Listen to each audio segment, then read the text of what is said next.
Good evening. Tonight, Glexer Soaps and Suds brings you, brick by brick, a Swineville noir.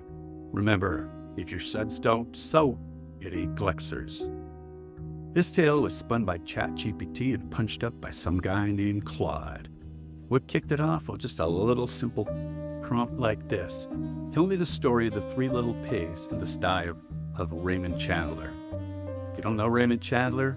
Well, don't worry. He's just some rummy with an Olivetti 44 banging out darkness, spinning a tale of a city with femme fatales, fedoras, guys with guns, gals with guns, blackmail, interrogation, Philip Marlowe, and of course, Bogart. Time for tonight's story. Brick by brick, a Swineville noir. It was a dark and stormy night in the city of Swineville. The rain was pounding the pavement like a boxer working the speed bag, and the wind was howling through the streets like a banshee with a bad attitude. In this concrete jungle, three little piggies thought they could carve out a piece of the American dream. Poor sows, they didn't know the score. Eddie, he was a real fly ball. Thought he could cut corners and still come out on top. Built himself a straw shack faster than you can say easy money.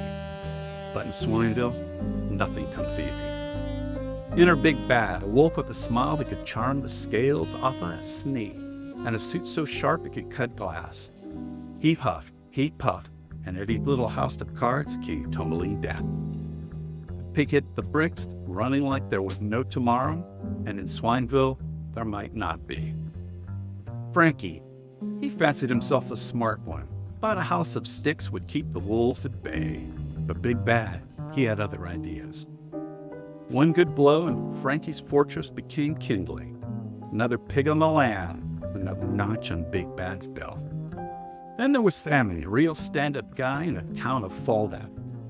He built his house brick by brick, each one laid with the care of a man who knows the value of honest work.